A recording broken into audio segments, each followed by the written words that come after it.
So this is it's kind of like a Craigslist find, but not really. The company actually called me and told me they were closing up shop. They were retiring, and they had some equipment that they wanted to unload.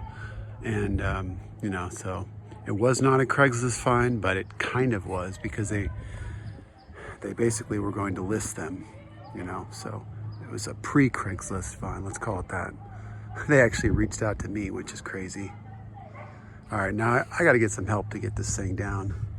This ought to be interesting. It does have a wheel kit, by the way, which is really cool. My other Laguna did not come with a wheel kit, so that is really cool. Oddly enough, it only has one dust port. I don't even understand that. And it's also, I noticed this, I thought it was a one phase, it's actually a three phase.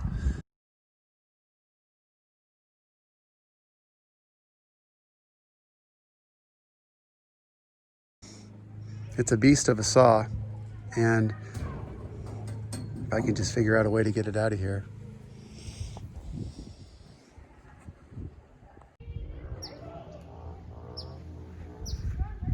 Went and borrowed my buddy's car trailer.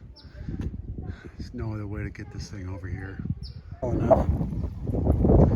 So this is a monster, and I am looking forward to figuring out a way to get this thing out of here. I mean, I strapped it to the deck of this trailer with you know, two going to the top, one on each side, and then these guys going down, and we blocked it to keep it from moving, but it did actually slide a little bit. So we had to use a forklift and lift it up over the rails, and we actually wrapped it 3 times with a big 6,000 pound straps and raised it up with the forklift. That worked great. You know, I've actually strapped down before in the miter tracks, but look at that. This is a brand new, well, I mean, I've used it a couple times, but basically these guys are like brand new. And I'm very shocked that it did that. The other one didn't, but look at that. So it obviously was the edge right here just kind of cut into this stuff. Man, that's nuts. I haven't seen that happen before. Well, you know what they say. That's why I have so many straps on this thing. But if I'd have lost this one, that probably would not have been good. Wow. Yep. Okay. All right, we got this thing in the garage, into the shop here. Got it into the shop yesterday, and I'll tell you what, it took me and 3 other men, and actually very strong men, in fact. My thought was that I was going to actually buy this thing and clean it up and actually sell it, because I feel like it's probably you know, I don't know as I'll be using this to its capacity, and almost like it's a waste, you know, to have such a phenomenal, massive saw. However, being that it was so difficult to get in the shop, you know, it's too tall for the opening of the garage, so we had to lay it down almost, I mean, to the point where it was really, really low. And here's the issue. I thought for sure we'd be able to tip it and use the wheels. The only thing was that it was working great, except we had to tip it so much that the wheels came up off the ground, and it was hitting the bottom here. So if the wheels were set back a little bit further, it would not have been an issue. But because of the distance it's set up, it actually hit the bottom, so we had to stop that. We couldn't tip it enough. And then essentially I said, you know, all right, let's grab the dolly here, appliance dolly. And I thought this was a 1,000 pound capacity dolly. My mistake. It actually says 600 pounds right there. and 600-pound capacity for a machine that weighs 750. And this is a 750, and I don't think that includes this. This piece is additional, so that's going to add some more weight.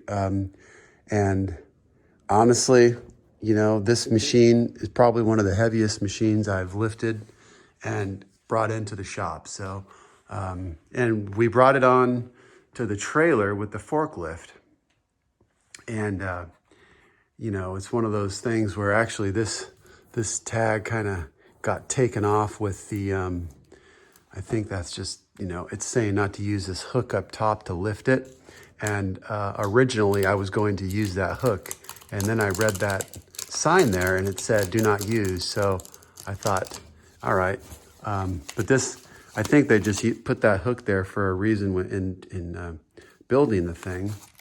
And I don't know if you can see the bolt I'm talking about. So what I did on the way back to the shop on the trailers, I strapped it down via that bolt, and as well as the table, but you know, you saw that. But don't use it to lift. Although it did lift, we did lift it originally with it. We realized you're not supposed to do that. So we actually put it back down and, you know, just very, very quickly realized that's not the spot. So in the instruction booklet, it actually shows straps going under here. So we made a block of wood to fit here and actually used that block of wood to support the straps. And we did 3 straps going up. But man, is this thing awkward, because it's so heavy, but it's 90 inches tall, which is really interesting because the manual, I'm not really sure what the deal is. The manual actually says that it's like, I don't know, 80 inches tall or something. I think they've got the manual. The guy had the manual, but I think it was it was like a generic manual, but it said the 24 on it. So I'm not really sure what the deal is on that, but I do know that I've got all this paperwork and, you know, all sorts of stuff. But this is the original LT24 purchased in 03, and they got the mobility kit with it, so that's cool. So you can see right there.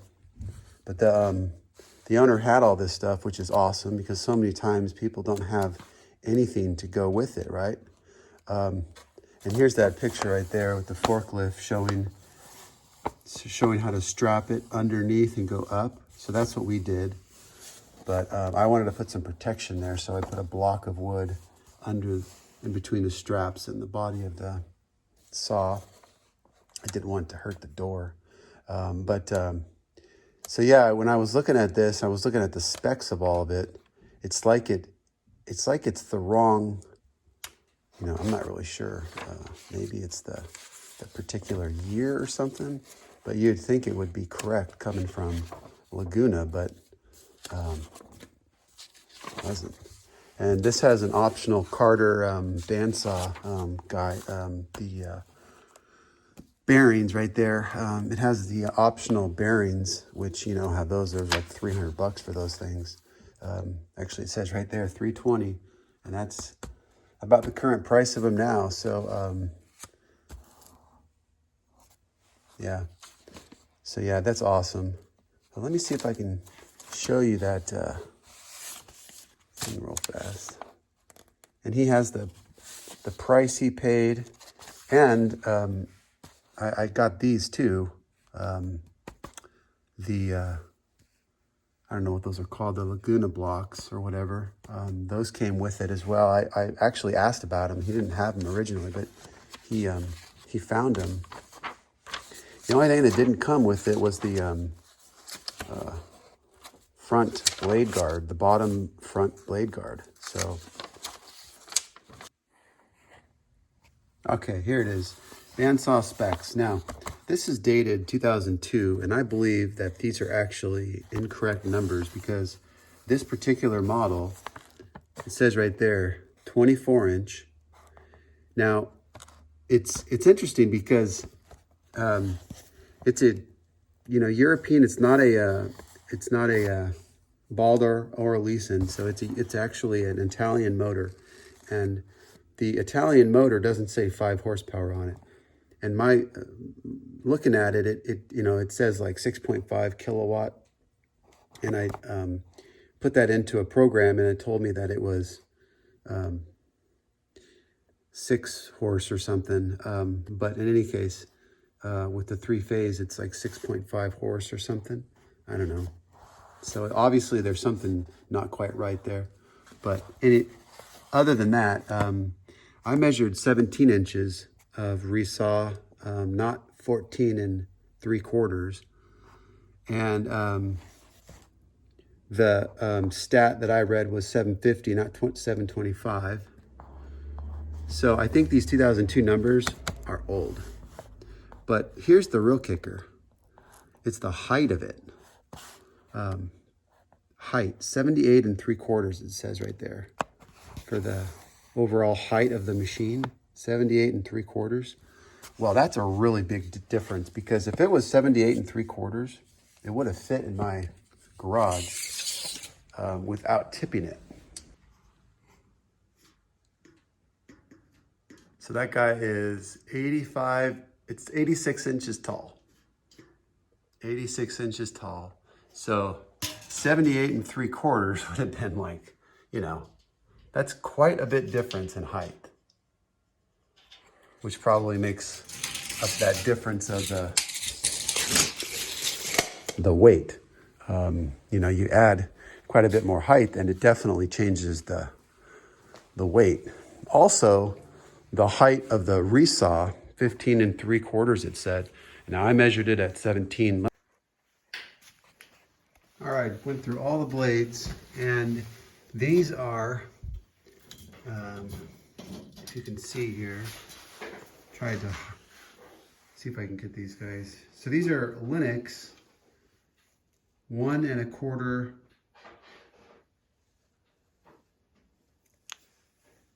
Woodmaster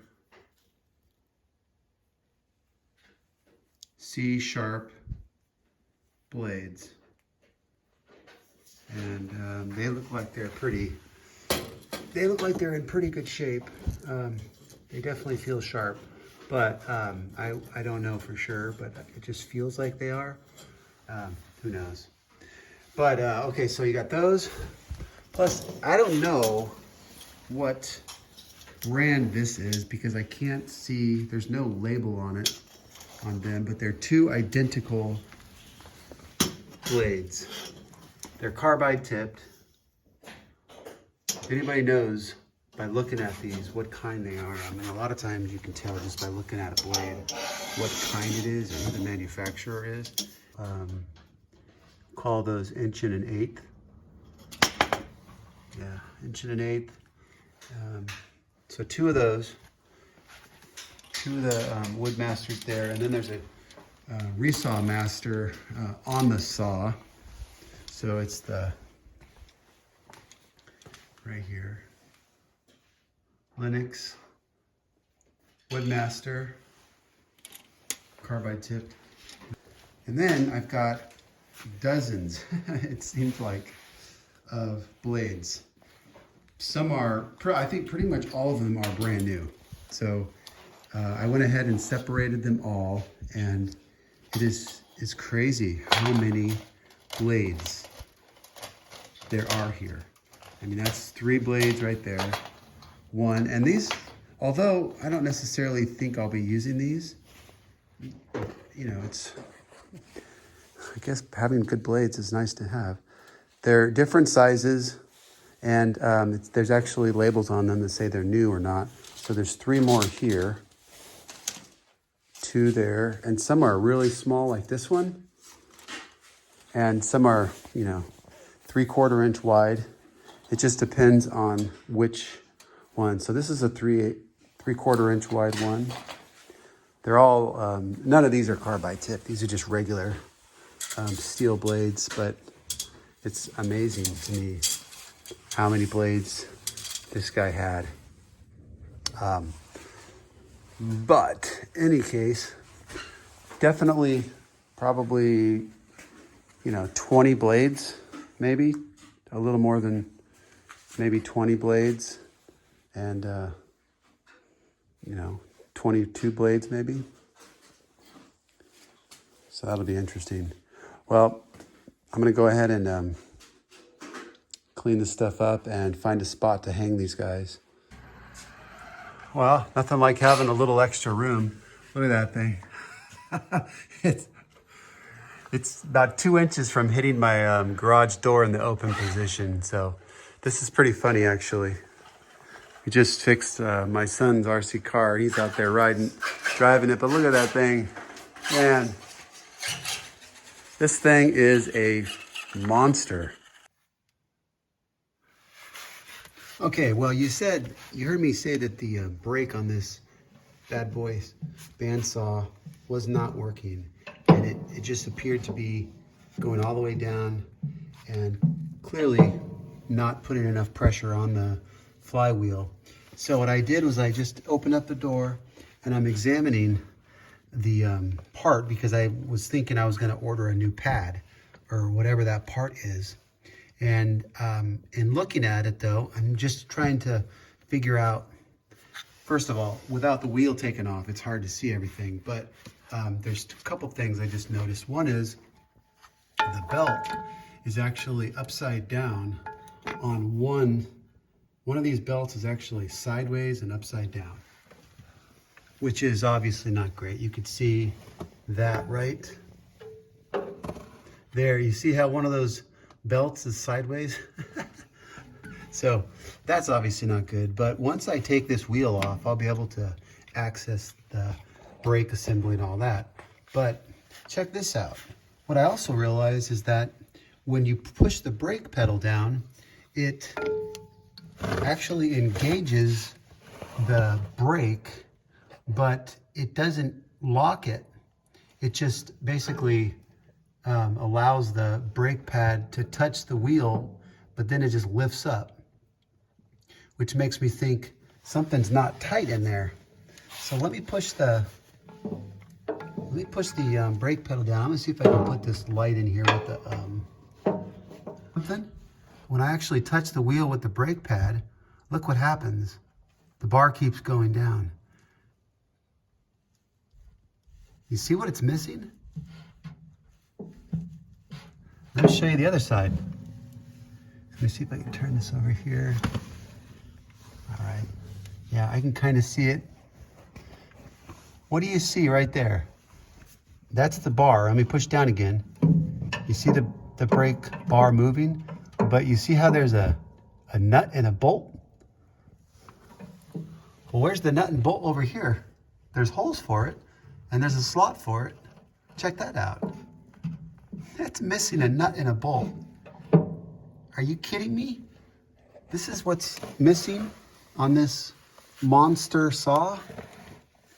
That's why the brake's not working. It's because there's a bolt missing from the saw. So obviously at some point in time it came loose, and the people, tried to figure out what was wrong with it, as they told me. But my God, are you kidding me? So I'll have to go to the hardware store and pick one up. But it just amazes me that's what we're talking about. So as you can see, at some point, the saw blade hit the door. And so it did this on the top and bottom door. And that's obviously not great. Who knows what happened, but what I'm looking at here is this Carter guide, to me, doesn't allow the blade to go back far enough. I would rather it not hang off the front a bit. I want it to be more centered. And this is a 1-inch blade, so this isn't even a 1.5-inch blade. But I would like this to be back further. And this guy right here, it really can't go back any further, so I have to figure out how to do that, because these are the blocks that actually come with the saw, and these are the guides that he added on. So these are the $320 guides that were put on here. But the thrust bearing, the back thrust bearing back there, is actually touching. You can see There's no way I can get that to move back. So it's completely maxed out. And this whole assembly, I can't get it back. So I have to figure out how to do that. I'm not quite sure what the solution is there. Because if this particular bar is there, there's not much room. There is a little space here with that bar, but I don't think you could take these apart and only use one. I'm not sure what the deal is there.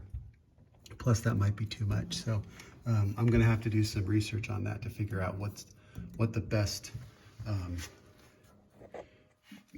the best thing is gonna be for this, because this blade needs to go further back and it's being stopped by this whole assembly. So if anybody knows what to do with this guy, let me know. I would love to know how to get this back. But anyways, I just thought I would show you the, that discovery about the brake. That's a really cool.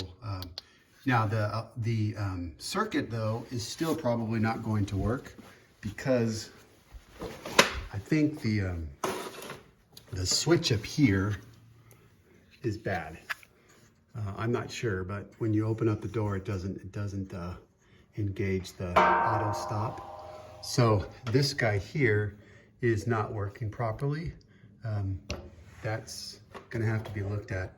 But at least we got one thing pretty much figured out, and whether or not the pad's good or not, I know for sure that's not helping things. Not having that bolt there is definitely a problem. But anyways, I mean, at 700 and roughly 40 pounds or whatever it is, 750, I'm moving this thing with this wheel assembly. It's really cool. It's still real heavy, but I lubed up the wheels nicely because they squeaked real badly when I got this. And it's an absolute dream to move now. As far as that goes, there's no squeaking or anything. But I counted all the blades, including this blade. There's 23 blades. That's crazy. What do you do with 23 bandsaw blades? So I actually put it up in the corner on a hook, and you can see him hanging up there, way up top there, right next to the thing. But however, I still don't have room for these, so I have quite a few blades left to go, and these are the big ones. Those are all little up there. In any case, yeah. Again, let me know if anybody knows about these blades here. Tell me if these are, tell me what blades these are, because I don't know. I can't tell. And, to anybody out there, does this look like a Laguna resocking? I don't know if it is or not. Let me know about that. By the way, I'm in the process of shooting this video, or making the fences for the shapers, making a video, and I just thought I would show you this beast. And I actually had to move the Laguna 16-inch. I mean, look at that thing. It just looks so tiny. Oh my God, this thing's crazy high. I mean, look at that thing. It's taller than the doorway, and with the casing and everything, it fits right there. I mean, it's not like ideal, but it does fit. So I'm thinking to myself, maybe this guy will just be there. I don't know. But I mean, it's a monster. And because it's a 24-inch throat, or at least almost 24, this space here is pretty good. So even when I make doors, I might actually be able to leave it there. But yeah, man, I mean, I can't even believe this thing's sitting in my shop. So it's got to do some cleaning up on it. But check that thing out. Just thought I would show you.